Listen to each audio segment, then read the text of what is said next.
बक्सर में शराब का व्यवसाय नस्तनाबूद करने की मुहिम में उत्पाद विभाग बेहद ही अलर्ट है। इस मुद्दे पर पत्रकारों से बातचीत करने के दौरान उत्पाद अधीक्षक देवेंद्र प्रसाद ने बताया कि उन्होंने शराब का धंधा जरा भी पनपने का मौका नहीं दिया जाएगा। उन्होंने कहा कि शराब धंधेबाजी को लेकर जिला उत्पाद विभाग कठोर रवैया जारी रखेगा। शराब धंधेबाजी को गंभीरता से लिया जाएगा। उत्पाद अधीक्षक ने कहा कि शराब के धंधे को छोड़कर आने वाले लोगों के लिए विभाग उनके जीविकोपार्जन के लिए भी गंभीर है और जो भी लोग शराब के धंधे में लिप्त हैं उनको हर हाल में धंधे से बाहर निकाला जाएगा और इसके अलावा ऐसे व्यक्तियों को चिन्हित किया जाएगा। उत्पाद अधीक्षक ने खास शब्दों में कहा कि विभाग धंधा छोड़कर आने वालों को सतत जीविकोपार्जन का लाभ देकर उन्हें रोजगार के अवसर भी प्रशासन उपलब्ध करा रहा है। उन्होंने अधिकारियों को धंधा छोड़ चुके लोगों के इलाके में जाकर स्थल निरीक्षण कर प्रमाण पत्र भी देने का निर्देश दिया। अधिकारियों को धंधे से अलग हो चुके लोगों के बारे में तथा उस स्थान के बारे में ये प्रमाण देना होगा कि वहां शराब का धंधा बंद कर दिया गया। मद्य निषेध विभाग द्वारा रोजगार उपलब्ध कराए गए 125 व्यक्तियों में से 61 व्यक्ति को जीविका द्वारा सतत जीविकोपार्जन के तहत मुर्गी पालन, अंडा बिक्री, बकरी पालन, किराना दुकान इत्यादि का रोजगार में लगाने का निर्देश दिया गया।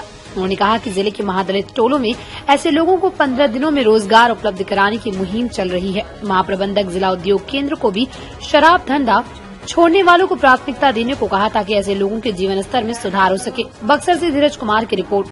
ये क्या योजनाएं चल रही?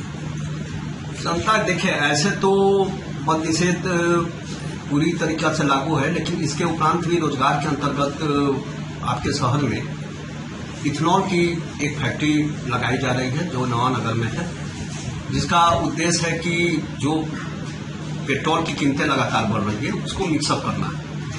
अभी 10% इथेनॉल पेट्रोल डीजल एवं में करीब मिलाने की बात है, तो उससे एक बोझ जो है, जो मेरी बाहरी जो खासकर डॉलर से जो परचेज करते हैं, सरकार की ये नीति है कि उस मिक्सअप करने से इतना हमारी वो सेस बचेगा। तो उसके हिसाब से एक इथेनॉल की फैक्ट्री आपके साथ जो बक्सर जिला है जहाँ नवानगर में लगाई जा रही है, वो मार्च तक एक है कि वो चालू हो जाएगा। उसमें काफी लोकल रोजगार के भी सृजन होगा और 24 आवर वो खाद्यान्न रहेगा। उसका करीब 3 लाख से ऊपर लीटर वो प्रोडक्शन का टारगेट है। अच्छा, उत्पाद विभाग के द्वारा जो है किस तरीके के कार्यक्रम चलाए, जागरूकता, मद्य निषेध की जागरूकता को लेकर के क्या कार्यक्रम चलाया जा रहा है आप लोगों के द्वारा? मद्य निषेध विभाग के द्वारा पीआरडी या अन्य लोग विभाग के द्वारा गांव-गांव में या जीविका के द्वारा जो भी पकड़े गए हैं व्यक्ति, उसको रोजगार देने की योजना चल रही है। उसका जो भी पकड़ा गया उसका एक लिस्ट मुहैया कराया जाता है। उसको जैसे गाय, मुर्गी पालन, मछली पालन वगैरह आदि में उसको लगाया जा रहा है। जागरूक किया जा रहा है लोगों के बीच में इस तरह की शराब आप ना पिए, इसका परिणाम गलत है। आपका कहीं ना कहीं इसका तो प्रभाव पड़ता ही है। अगर जो व्यक्ति शराब पीकर आता है तो व्यर्थ, कोई शराब तो इनम की है नहीं शारीरिक रूप से, वो तो शरीर को किसी न किसी रूप से वो आपको खराब कर रहा है। आप उस शेष पैसे को अगर आप बचाते हैं तो निश्चित तौर पर अपने परिवार में अगर आप खर्च करते हैं तो वो एक अच्छा उसका परिणाम निकलेगा। घर खुशहाल रहेगा, हंसता खेलता घर होगा। और नशे की व्यक्ति कोई भी हो वो घर खुशहाल नहीं कर सकता है। एक क्लियर मैसेज है।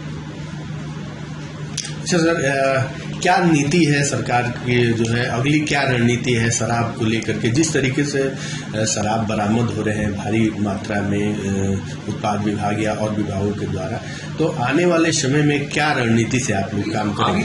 अभी तो नीति पूर्ण शराबबंदी की है, उसमें भी किसी प्रकार की वो कोई चर्चा नहीं। वो पूर्ण शराबबंदी है।